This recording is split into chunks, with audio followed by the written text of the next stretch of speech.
Adista TPM masih bersama kami di program spesial Suara Pemilu menghadapi kontestasi demokrasi di tahun 2019 ini.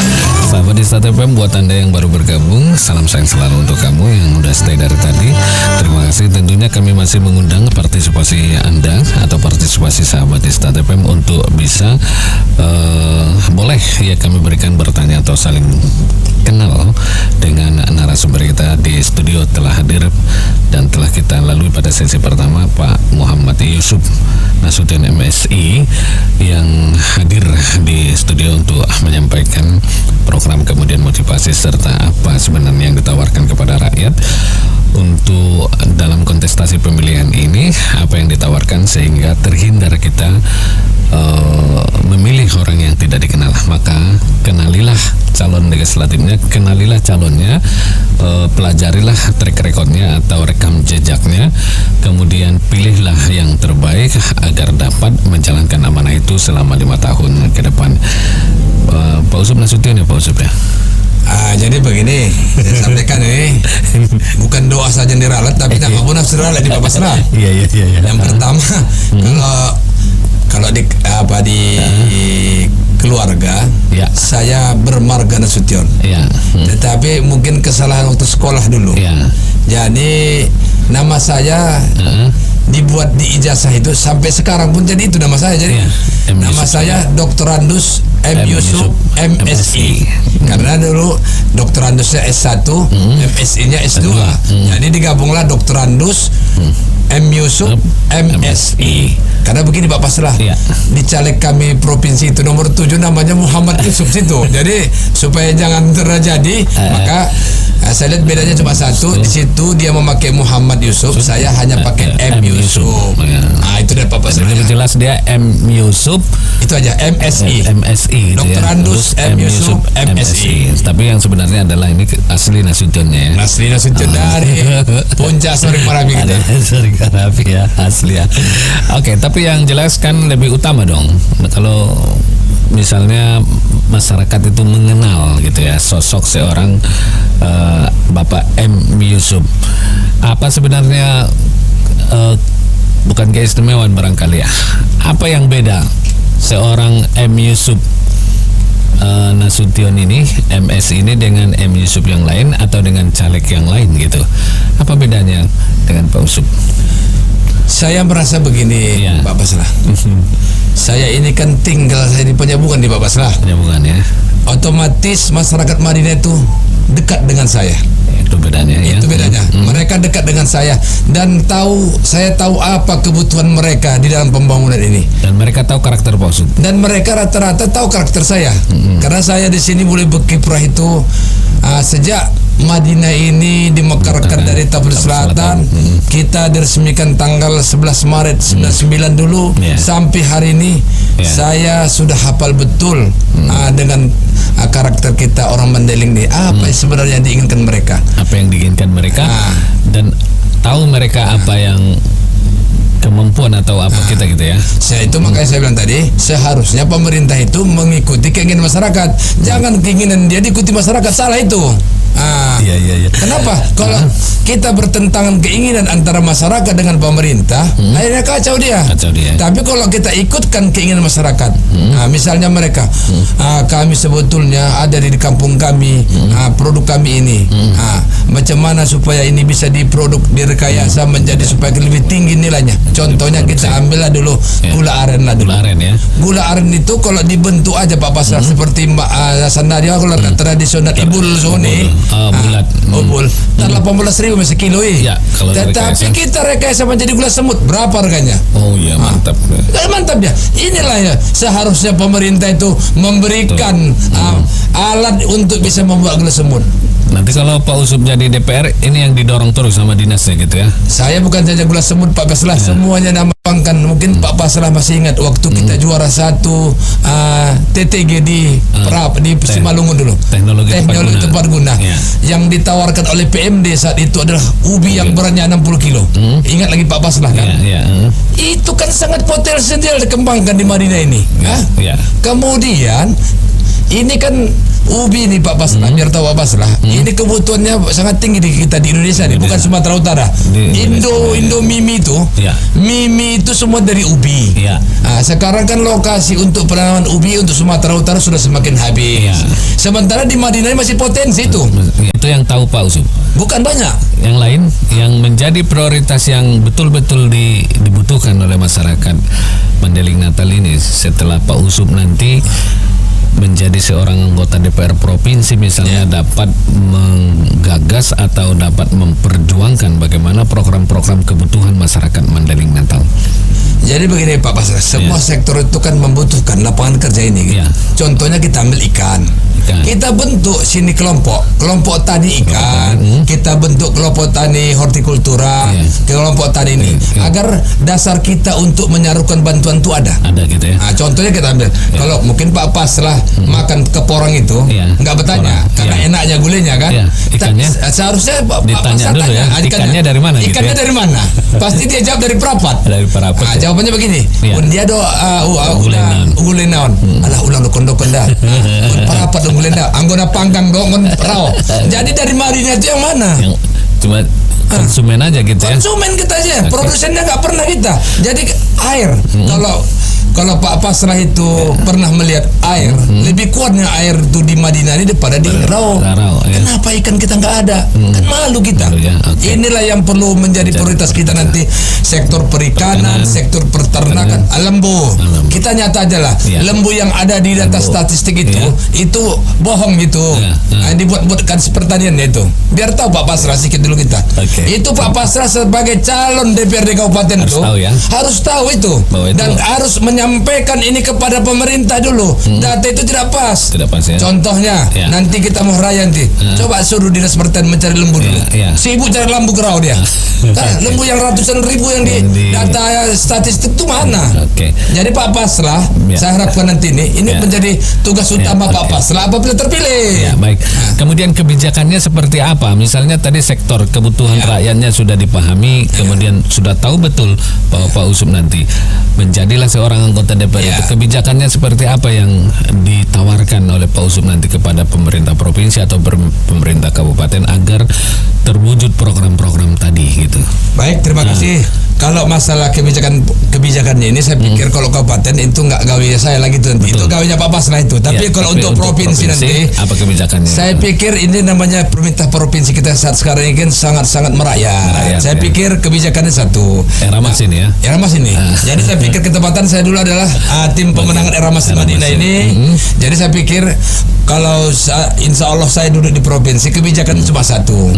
Kita akan bekerjasama dengan pemerintah provinsi melalui pembahasan dari Renstra provinsi, akan kita RPJM-nya akan kita masukkan bahwa program ekonomi pengembangan ekonomi kerakyatan ini khususnya dulu kita bicarakan untuk Kabupaten Madinah. Jadi ini kan melalui dinas provinsi, bukan lagi kita mau kabupaten. Tetapi Pak Pasrah apabila duduk nanti di provinsi, kita kerjasama di kabupaten. Ya, kita kerjasama melalui pembantuan BKP.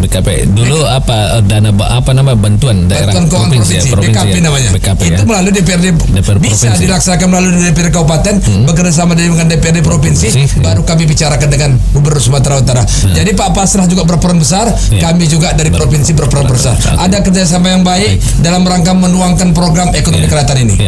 Nah, dari segi regulasi kebijakannya apa? Aturan gitu nanti Pak Usop bisa melihat kebutuhan rakyat ini ya tentu dituangkan dalam RPJM provinsi ya, dituangkan dan itu perjuangannya. Baik Pak Usop, kita memang sudah berada di ujung 10 menit lagi nih waktu kita nih, misalnya karena kita kebersamaannya hanya 1 jam 60 menit. Kembali kita tawarkan buat sahabat Istad FM dimanapun Anda berada, boleh bertanya atau berkenalan dengan narasumber kita di studio Pak Muhammad Yusuf. Nanti kalau Anda mau mengenalnya, Anda boleh nanti menyukai halaman Facebook kita, halaman Facebook Radio Stad FM, Radio Stad 102,6 FM Penyambungan. Anda bisa melihat nanti videonya di situ atau live streamingnya di www.stadfmmadinah.com. Baik Pak Usop, sebelum ada yang bertanya, ini dalam kontestasi mestinya menjadi seorang anggota DPR itu dengan cara-cara yang baik gitu ya, ditawarkan, dikenal oleh calonnya track record atau rekam jejak atau rekam digital istilah sekarang itu. itu. Tapi banyak orang yang potong kompas mau jadi anggota DPR, tapi dengan cara uang. Menurut Pak Usop, bagaimana itu money politik itu? Inilah yang perlu kita berikan sosialisasi kepada masyarakat. Iya. Memang ini ada feedbacknya juga ada ke belakang kita lihat, melihat kondisi kehidupan masyarakat sekarang ini, kemudian pendidikan politik masyarakat yang sekarang belum mengetahui ini. Jadi kalau menurut saya sebagai calon legislatif untuk provinsi, kita kalau kita hanya menyiapkan dana untuk membuat pembodohan kepada masyarakat, mari kita tawarkan program-program seperti yang tadi yang tadi saya sampaikan tadi kepada masyarakat. Saya pikir masyarakat itu lebih cerdas nanti itu menilai itu daripada kita. Jadi dan mereka nanti ada yang mereka tuntut kepada kita. Tetapi kalau kita bayar sekarang pada mereka, saya takut nanti ada kalimat di belakang. Mungkin Pak Pasrah kan pernah menjadi anggota DPRD dan saya sekuannya kan. Kita pernah kerjasama di lembaga DPRD yang mulai itu dalam rangka sebagai Pak Pasrah sebagai anggota DPRD, saya sebagai eksekutifnya. Kan kerjasama kita baik di situ. Kita bagaimana bisa menampung aspirasi masyarakat. Ada kita merasa hutang budi kepada masyarakat. Tapi kalau kita melaksanakan pembayaran secara tunai, ada kalimat satu yaitu mau tabu si malai. Mau bayar mas suara gitu. Jadi saya harapkan ini miris kita sebenarnya. Miris kita. Kondisi realnya bagaimana yang dilihat Pak Usop ketika berada di lapangan? Akhirnya menemukan itu enggak? Kalau sekarang ini, sekarang ini karena lihat saya kan sebagai informasi kepada Pak Pasrah saya sampaikan, saat sekarang ini saya dari dari warung ke warung, dari rumah ke rumah, dari tiap kampung saya menyampaikan program bagaimana untuk menghidupkan kembali ekonomi kerakyatan ini. Jadi saya lihat ada tanggapan positif, ada pula kalimatnya begini, Amida Bapak Maidata katanya. Saya bingung menjawabnya di Pak Pasrah kok begininya. Apanya yang didata? Apa yang didata? Apakah data jumlah penduduk? Apakah mendata jumlah pemilih? Mendata jumlah pemilih? Apakah mendata bantuan? Saya sampai sekarang belum bisa menjawabnya Pak Pasrah. Cuma di dalam hati saya, di dalam pikiran saya cuma satu. Apa maksud tujuan mendata? Mudah-mudahan tanggal 17 April 2019 akan terjawab semuanya bisa kita lihat. Karena begini Pak Pasrah. Ini menurut pandangan saya sebagai ketua ormas saya, bahwa yang duduk menjadi anggota DPRD, baik DPRD kabupaten, DPRD provinsi, DPR RI sudah ditentukan Allah Subhanahu wa taala. Takdirnya sudah ada. Usahanya. Kita tinggal berusaha ini. Jadi menurut kawan-kawannya Pak Pasrah, siapa yang capeknya nanti itulah yang menang katanya. Itu yang maka saya percapek barang saya. Mudah-mudahan Allah mengabulkan doa saya. Itu Pak Pasrah. Ini berarti menjemput takdir kita ini ya. Menjemput takdir kita nih. Kalau takdirnya ada kita jemput gitu. Kalau nggak ada takdirnya dijemput juga. Akhirnya duduk gitu ya. Bukan duduk gitu ya. Kata orang Mandailing juguk atau juguk gitu ya. Oke, terima kasih tentunya buat sahabat semuanya. Masih ada waktu kita di penghujung ini, masih kita tawarkan yang pengen gabung silakan aja dipergunakan line teleponnya di 0812 8888 1026. Ini yang terakhir nih Pak Usop. Di terakhir kita tanpa terasa sudah 60 menit kita berdiskusi menyampaikan ini. Kalau Pak Usop tidak lagi misalnya sepakat bahwa tidak bersedia atau tidak baik untuk menggunakan uang itu memang perlu sebagai bahan dari untuk kita mendorong kita supaya bisa bersosialisasi. Dana itu memang perlu misalnya, tapi bukan untuk dijual suara itu kan. Itu dia. Nah, pesan dan harapan Pak Usop ini terhadap masyarakat Mandailing Natang, kami beri kesempatan untuk Pak Usop menyampaikan itu. Silakan. Baik, pesannya seperti apa gitu kan? Baik. Saya hanya satu mengharapkan kepada kita masyarakat Mandailing Natal, karena saya merasa bahwa masyarakat Mandailing Natal sudah dewasa, baik itu dari pola pikir berpolitiknya. Jadi di dalam menghadapi pemilu yang jatuh pada tanggal 17 April 2019 ini, yang pertama, mari kita sukseskan, mari kita ramaikan, mari kita himbau seluruh masyarakat Mandailing Natal ini untuk hadir di TPS sejak jam 07 sampai jam 13 WIB. Jangan ada lagi yang tidak datang ke TPS, dan jangan ada kalimat yang mengatakan Indah dapat serangan pajar, Yang kedua, jangan lagi mengatakan auda bo ICPU pilih indah jadi seleksionon mau. Itu masih berpandangan picik. Belum berpandangan seorang berpikir politik. Kita umat Islam ini dituntut untuk berpolitik. Rasulullah juga berpolitik. Kalau nggak berpolitik Rasulullah itu tidak ada dia menjadi khalifah di muka bumi ini. Tapi karena ikut politik Rasulullah, maka kita juga wajib kalau kita merasa umat Nabi Muhammad, jangan ada lagi mengatakan ini itu. Yang penting kita datang ke sana, dipilihlah yang sesuai dengan hati nurani kita. Kalau bisa Pak Usub lah berharap harapan Nabi tongson benamnya dua tong si pasrah, hamnya dua tong si pasrah, pilih kan. Itu yang pertama. Yang kedua, kita daripada masyarakat Mandailing Natal ini yang sudah cerdas, mari kita pilih. Tadi saya sampaikan, saya ulang kembali. Mari kita pilih pertama calon yang sesuai dengan hati nurani ibu. Yang kedua, kita pilih calon yang bisa satu, membantu masyarakat dalam rangka peningkatan ekonomi kerakyatan. Itu yang pertama. Yang kedua, bisa bekerja sama dengan pemerintah membangun daerah. Yang ketiga, yang bersangkutan itu bisa bekerja sama dengan pemerintah, bekerja sama dengan masyarakat. Yang kedua, yang keempat, dan bisa menginput daripada kebutuhan masyarakat, dan bisa disalurkan melalui APBD yang bekerja sama dengan pemerintah dan bisa diterapkan kepada masyarakat. Insya Allah kita akan maju untuk tingkat Kabupaten Mandailing Natal. Kalau untuk saya sebagai caleg provinsi, insya Allah untuk tingkat Tabaksel 5 kabupaten yang meliputi Kabupaten Mandailing Natal, Kabupaten Tapanuli Selatan, Kota Padang Simpuan, Kabupaten Palas, dan Kabupaten Palas Utara. Palutan. Terima kasih. Terima kasih Pak Usub atas kehadirannya di tengah kesibukan terus melakukan konsolidasi dan sosialisasi kepada masyarakat, masih menyempatkan waktu ke studio Radio Start FM, karena Radio Start FM adalah rumah demokrasi dan rumah diskusi publik channel demokrasi Mandailing Natal. Terima kasih kembali buat sahabat di Start FM dimanapun Anda berada yang telah mengikuti dialog interaktif kita ini di Suara Pemilu. Mudah-mudahan dengan apa yang sudah disampaikan tadi Anda dapat menentukan pilihan yang menurut Anda sudah baik. Tentu pilihlah orang yang memang benar-benar mampu membawa aspirasi Anda, dan pilihlah orang-orang yang benar-benar baik untuk bisa berjuang untuk kesejahteraan.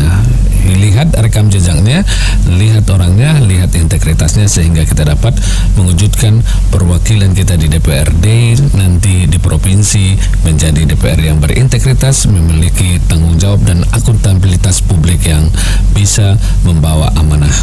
Terima kasih dan mohon maaf kami jika ada penyampaian yang kurang berkenan. Akhir kalam, wassalamualaikum warahmatullahi wabarakatuh. Horas. Waalaikumsalam.